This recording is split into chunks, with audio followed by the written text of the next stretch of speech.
Good morning, good morning, good morning. Sava here from Football Heritage TV. At Football Heritage TV, please like and subscribe if you haven't already. We're chasing down 5K. We're working hard towards it. We're going to make this a big brand one day.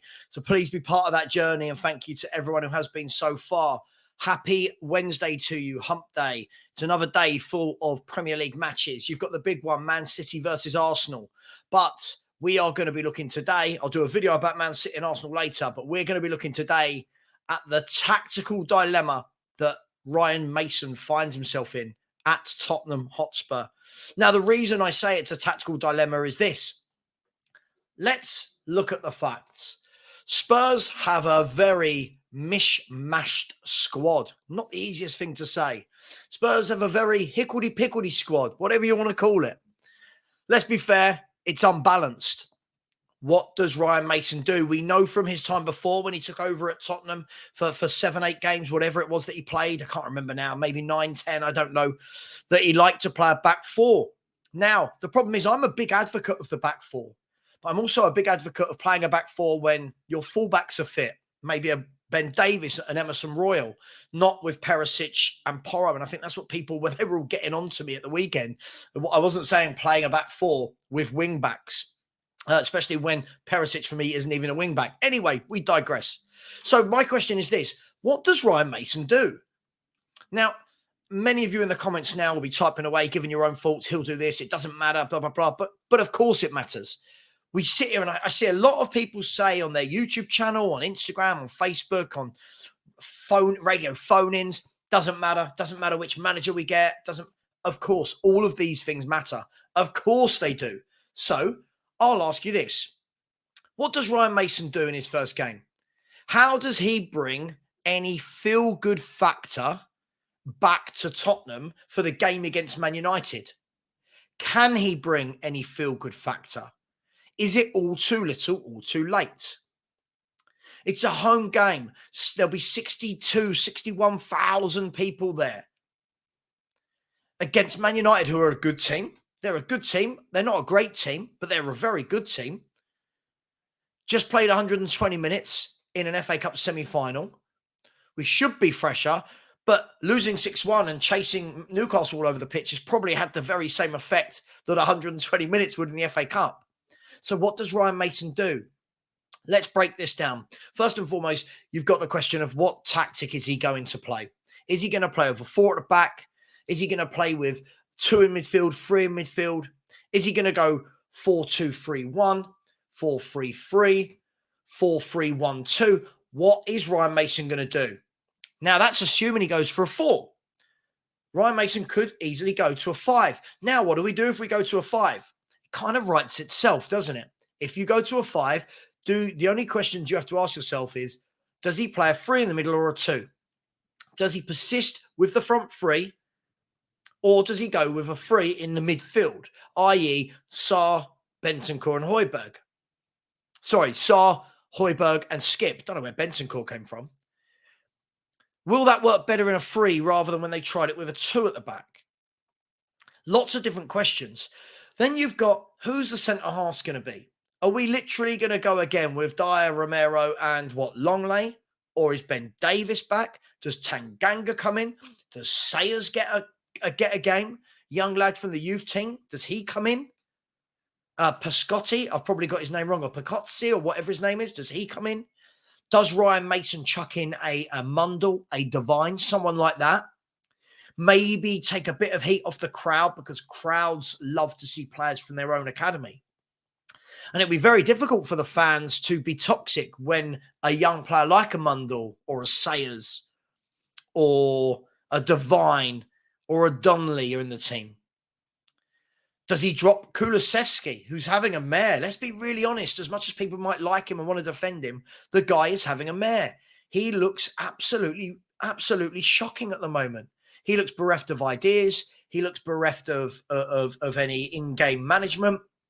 More than that, he looks bereft of confidence, which is a huge thing for a player who's still only, 22, coming up to 23. So you've got all of these questions about Ryan Mason's first game in charge. Now, you've seen lots of photos are coming out of them on the training ground. Gladfully, what we're not seeing at the last couple of days is pictures of them all having a laugh, giving each other piggybacks and playing ping pong, because that's not the right message to send out to this fan base at the moment. We want to know, I hopefully think I speak for all when I say this, we want to know that they are, behind closed doors, working their backsides off to try and get ready for this game. Now, people might say, well, it doesn't matter, we're going to lose anyway, right?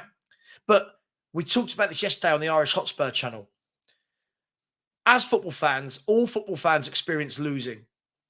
Yeah, there isn't a single football fan of any club that doesn't experience losing. It doesn't matter whether you're Bayern Munich, Real Madrid, Barcelona, Man City, PSG. Every team loses football matches. And fans get used to that. I believe it's about the way you lose a game. Now, listen, I'm not saying, oh my God, we're going to lose, right? You would make Man United strong favourites. But my point is this: if we are to lose that game, you want to know that, and this is going to sound well cheesy, really corny, you want to know that they've left everything on the pitch. You want to know that every last tackle was left on the pitch. You want to know that every last ounce of their energy was left on the pitch. That everyone fought for the first ball, then the second ball. You want to know that we gave it a go, that we tried to pepper their goal. You want to know that we tried to throw our bodies in front of our own goal line, that we hassled, we harried, almost like what we did when we played Manchester City at home and won 1-0. What fans won't tolerate, and again, I don't speak for all Spurs or football fans, but most people I know are saying this, is what they won't tolerate is another collapse. What they won't tolerate is that we set up and then you're 2-3, 4-0 down again within 20 minutes. Go into the game, keep it tight. We can forget all these conversations now about the style of football we like. I like free-flowing football. It's not going to happen with these players and until you get a manager that can buy the right players. I've always said that. I've never believed it would be free-flowing with this squad. So for me, I think you've got to hanker down, if that's the word. I think you've got to be tight. I think you've got to be organised. And I would like to think that between Mason coming in and the game tomorrow night, that they have been working on that shape. I don't care. 4, 5, 3, 10 at the back. I don't care what it is. I just hope that they've been working on that shape. And it's a performance that, I don't want to say that will make us proud, but a performance that makes us say they care. That's all I want to see. I think between now and the end of the season, I'm not bothered. I'm not bothered in terms of league position. I am one that strongly believes we should have a year out of Europe to sort out the mess. But I want to see that the players care. I want to see that the players aren't going out there and they're playing as individual footballers. They're playing as a team. I want to see that the badge they wear, the Tottenham badge, the cockerel, means something to them. And lately, we've not seen that. Now, can Ryan Mason galvanise them? Can he give them that edge? Can he give them that energy, that passion, that fight, that spirit, that desire, whatever word you want to chuck in there? Can he? Because there's two schools of thought. One is, oh, they like Mason. They like him. They're going to play for him. He's their mate. The other school of thought is, well, it's the same voice. He's been there for the last 5 years. It's the same voice. Where do you all stand on that? Listen, we know that Mason's not the long term. We know he's not going to take the job, right? So we need to be really careful here. We really, really don't want to get into a trap of thinking that what we see in the next 6 games is what we're going to have next season. So all I want to see is some heart, some fight, some desire. If that's 10 men behind the ball, if that's a low block, I don't care at this stage. We've gone past that. We've gone past that. This is about saving face. This is about giving Spurs fans something to say that the players care. Look, it's going to be a tough game. Man United are a good team. I think Man United are going to have lots of the ball. When you look at it, the likes, if they start with a midfield three of Casemiro, Eriksen and Bruno Fernandes, it's a wonderful midfield three full of running, full of goals, creativity, hard work, defending. It's a wonderful midfield three. Just remember how many fans didn't want Christian Eriksen back. Just remember how many fans said Casemiro wouldn't handle it in the Premier League. Anyway, I digress. So look, that's just my thoughts on tomorrow night. I think it's going to be really interesting tomorrow night at 7 o'clock when the team news comes out. I think it's important that we don't all lose our minds. We will, but it's important that we don't. And all in all, it's just another day in the life of a Spurs fan. So hopefully today's a lot calmer. Hopefully there's no PR disasters.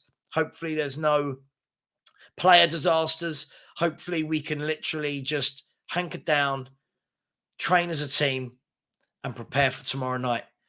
I'll be back this afternoon with a video on Manchester City versus Arsenal, because this is the biggest game of the season so far. And I will be on Saeed TV tonight with Henry Wright and Saeed and one other who I'm not sure who that is yet. Looking forward to the Man United Spurs game. Much love. As it says below, please like and subscribe. We are chasing down 5K.